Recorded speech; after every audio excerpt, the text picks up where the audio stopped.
এই তো আমরা এসে পড়েছি আপনাদের বিনোদন দিতে। বাচ্চারা দূরে থাকো, প্রাপ্তবয়স্করা হেডফোন লাগিয়ে শুনতে থাকো। তোমাদের জন্য নিয়ে আসলাম গরম মশলা। মা মেয়ের খেলা হবে, কিন্তু আজ খেলা হবে 50-50। মা যেমন মেয়েও তেমন।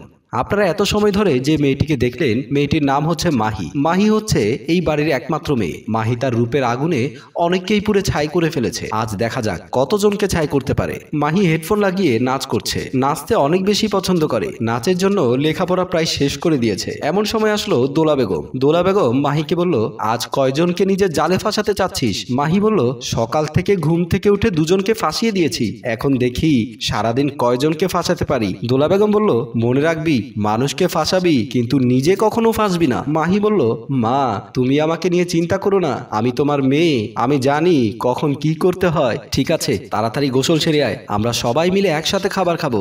এ কথা বলে দোলা বেগম সেখান থেকে বেরিয়ে আসলো। মাহি আবারও নাচতে শুরু করলো। আমি আবারও সাবধান করে দিচ্ছি, বাচ্চারা দূরে থাকো, প্রাপ্তবয়স্করা হেডফোন লাগিয়ে শুনতে থাকো। ইয়া আহ আহ এদিকে দেখা যাচ্ছে বাড়ির কাজের ছেলে বাহার কাজ করছে। বাহার এই বাড়িতে অনেক দিন ধরে কাজ করে। বাড়িতে সবাই বিশ্বাস করে বাহার অবিশ্বাসের মতো কখনো কাজ করেনি। বাহার মনে মনে মাহিকে অনেক পছন্দ করত। বাহার এই বাড়িতে কাজ করে, তাই মাহিকে কিছু বলতে পারেনি। কিন্তু বাহারের মনে একটা স্বপ্ন নিয়ে এখন এই বাড়িতে কাজ করছে। যদি কোনোদিনও সুযোগ পায় তাহলে মাহিকে তার মনের কথা খুলে বলবে। আমি যা দেখছি আপনারাও কি তাই দেখছেন? আমি দেখতে পাচ্ছি মাহি গোসলখানায় গোসল করছে। মাহিকে ভেজা শরীরে হেব্বি লাগছে, মনে হচ্ছে কমলা লেবুর রস ঝরে পড়ছে। কমলা লেবুর রস কে কে খেতে ভালোবাসেন? যারা যারা খেতে ভালোবাসুন তারা অপেক্ষা করুন, আপনাদের জন্য নিয়ে আসছি গরম মশলা।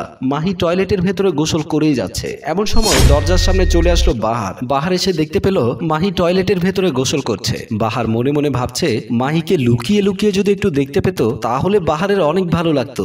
যেমন কথা তেমন কাজ। বাহার লুকিয়ে লুকিয়ে মাহির গোসল করা দেখতে লাগলো। বাহারের মনের ভেতরে কেমন যেন একটা সুরসুরি শুরু হয়ে গেল। মাহিকে কাছে পেতে ইচ্ছে করলো। এখন কিন্তু অন্য কিছু হতে চলেছে। বাচ্চারা দূরে থাকো, এখন যা দেখবে তা কিন্তু সইতে পারবে না। বাহার নিজেকে আর সামনে রাখতে পারছে না। সেখানে দাঁড়িয়ে না থেকে আস্তে আস্তে ঘর থেকে বেরিয়ে আসলো। মাহি গোসল করেই যাচ্ছে। ওমা, এখানে দেখছি অন্য কিছু হতে যাচ্ছে। বাহার নিজেকে ধরে রাখতে না পেরে অন্য একটি ওয়াশরুমের ভেতর ঢুকে পড়ল। দোলা বেগম আর মমিন সাহেব বিছানার উপর বসে আছে। দোলা বেগমকে দেখে মনে হচ্ছে মমিন সাহেবের উপর অনেক রেগে আছে। মমিন সাহেব বলল, তুমি কি কোনো বিষয় নিয়ে আমার উপর রেগে আছো? আগের মতো তো তুমি আর আমার সাথে কথা বলো না। দোলা বেগম ভাবলো, তুমিও তো আর আগের মতো আমার সাথে রোমান্স করতে চাও না। তোমাকে দেখে মনে হয় জীবনের জন্য সব কিছু শেষ হয়ে গেছে। এত সুন্দরী বউ রেখে রাত হলে ঘুমিয়ে পড়ো। মমিন সাহেব মনে মনে ভাবতে লাগলো, নিজেকে অনেক সুন্দরী মনে করে। আমি যদি বিয়ে না করতাম তাহলে মনে হয় না তোর বিয়ে হতো। দোলা বেগম ভাবলো, আমার ইচ্ছে করছে এই বুড়োটাকে পাল্টিয়ে 18 বছরের একটা ছেলেকে বিয়ে করে ফেলি, যারা আমার পেছন পেছন ঘুরে। মমিন সাহেব দোলা বেগমকে বলল, অনেক রাত হয়েছে, এবার ঘুমিয়ে পড়ো। দোলা বেগম বলল, ঘুমানো ছাড়া তো তোমার আর কোনো কাজ নেই, ঘুমাতে যখন হবে তাহলে ঘুমিয়ে পড়ো। এই কথা বলার পর মমিন সাহেব মনে মনে ভাবতে লাগলো, আমার কি আর সেই দিন আছে আমি তোমার সাথে খাট কাঁপিয়ে যাব? আমার ঘুম আসছে, আমি ঘুমিয়ে পড়লাম। এ কথা বলে মমিন সাহেব শুয়ে পড়ল।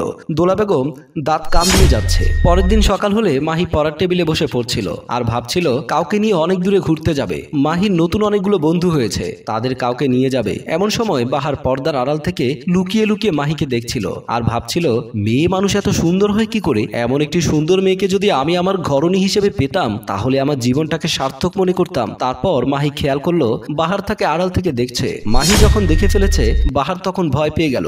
বাহার ভাবলো, আজ বাহারের কপালে অনেক দুঃখ আছে। তারপর বাহার আস্তে আস্তে মাহির কাছে চলে গেল। মাহির কাছে গিয়ে বাহার মাপ চাইতে শুরু করলো, আমাকে আপনি মাফ করে দেন, আর কখনো লুকিয়ে লুকিয়ে আপনাকে দেখবো না। মাহি তখন একটা হাসি দিয়ে দিল। বাহার এবার মনে কিছুটা শান্তি ফিরে পেল।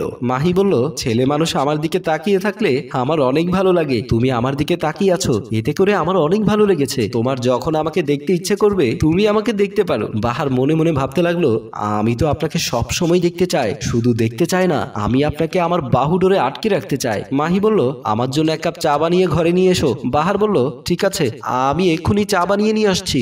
এ কথা বলে বাহার চলে গেল। মাহি তারপর পড়ার টেবিল ছেড়ে ঘরের দিকে চলে গেল। বাহার ঘরে গিয়ে দেখতে পেল দোলা বেগম রান্নাঘরে রান্না করছে। বাহার মনে মনে ভাবছে, এখন কি করে উনাকে বলি আমি চা বানাবো। দোলা বেগম বলল, রান্নাঘরে এসে দাঁড়িয়ে আছিস কেন? কাজ করতে আসলে কাজ কর, না হয় চলে যা। বাহার বলল, আমি চা বানাতে এসেছিলাম, ছোট ম্যাডাম চা খাবে। দোলা বেগম বলল, বলল, তাহলে চা বানিয়ে মাহিকে দিয়ে আসবি আর এসেই রান্নাঘরে সব কাজ করবি। বাহার বলল, সমস্যা নেই, আমি সব কাজ করে দেব। দোলা বেগম তখন রান্নাঘর থেকে বেরিয়ে আসলো। বাহার রান্নাঘরে কাজ করতে শুরু করলো। বাহার চা নিয়ে মাহির ঘরে গিয়ে দেখতে পেল মাহি বিছানার উপরে বসে কার সাথে যেন কথা বলছে। ছোট পোশাক পরা দেখতে পেলেই বাহারের মাথা খারাপ হয়ে যেত। মাহি বলল, আমার পাশে বসে পড়লে কেন? বাহার বলল, আপনাকে এই অবস্থায় দেখে আমি নিজেকে ধরে রাখতে পারি না। এ কথা বলে বাহার মাহিকে জড়িয়ে ধরলো, বিছানার উপরে ফেলে দিয়ে আদর করতে লাগলো। মাহি বলল, তুমি দেখি সিংহের মতো এসেছো। বাহার বলল, আমি তোমার জন্য সিংহ।